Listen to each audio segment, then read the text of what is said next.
Akivaizdu, kad vaiko psichiniai sveikatai padaryta greičiausiai visą gyvenimą išliksianti netitaisoma žala, nes tokie dalykai nepasimiršta. Ir paviešinti vaiko paėmimo procedūros metodai niekaip nesusiję nei su humanišku, nei su profesionaliu pareigūnų elgesiu su vaiku, nei su elementariomis moralinėmis normomis.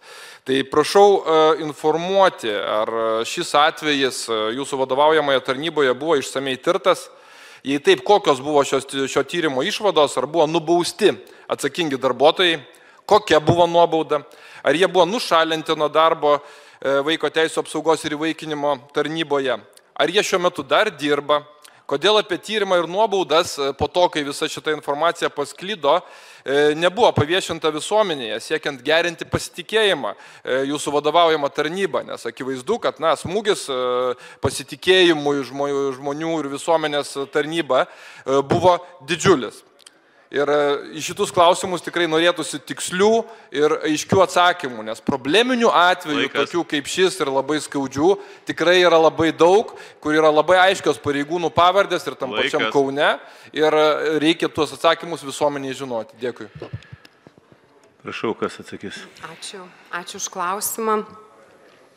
Tikrai turbūt svarbu pasakyti, kad tas įrašas, kuris buvo paplatintas gruodžio 3 dieną viešoje erdvėje, jį pamačius tikrai reagavau ir kaip žmogus, ir kaip mama, ir kaip įstaigos vadovė, ir įvairiais jausmais, tuo pačiu ir pykčio apie tai, kaip mes veikiam, kodėl mes veikiam ir ką tai darom.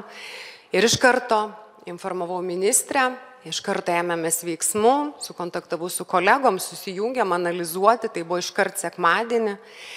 Ir turbūt tie pirminiai jausmai, kuriuos skubam įsijausti į suaugusių žmonių, į vaiko jausmus, tikrai yra labai stiprus.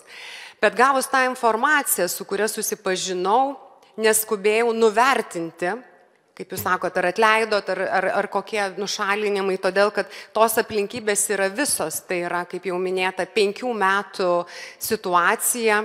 Toje eigoje buvo 46 pranešimai dėl galimų vaiko teisių pažeidimo. Situacija yra kompleksinė. Ir aš pirmadienį iš karto inicijavau tyrimą, iš karto inicijavau pasikreipimą į policiją dėl vaizdo įrašo, iš karto paprašiau kolegų paaiškinimo, tuo pačiu paprašiau policijos kolegų, kurie dalyvavo įvykio paaiškinime. Ir kas yra labai svarbu, aš pasikėliau visus dokumentus, kurie yra susiję su ta byla.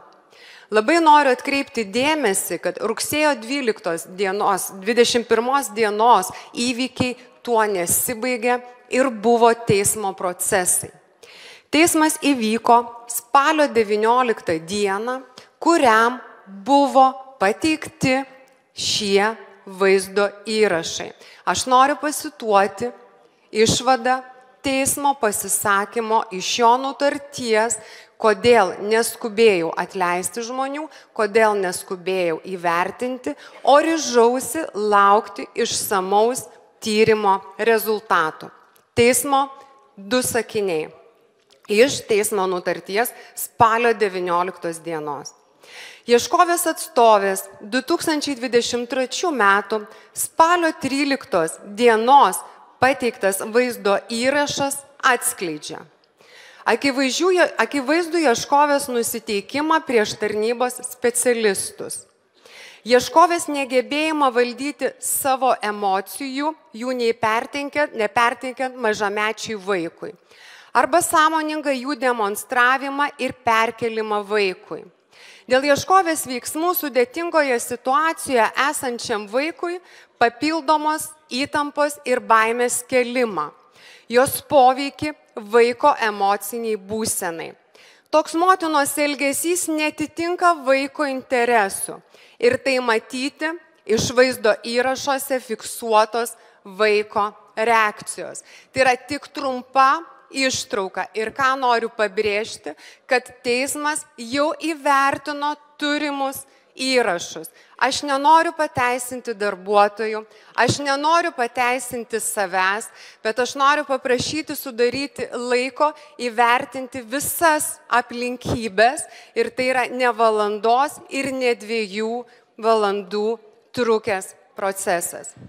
Tai labai trumpas ir esminis dalykas, tai kaip gali trūkti laiko įvertinti tokius esminės svarbos dalykus, kai jau dabar yra gruodžio mėnesis, ir kodėl nėra vis dar įvertinti tokie dalykai, kaip buvo su gerbiamo Arūno Kaune šeimos istorija, kai 4 metai tampymo po teismus.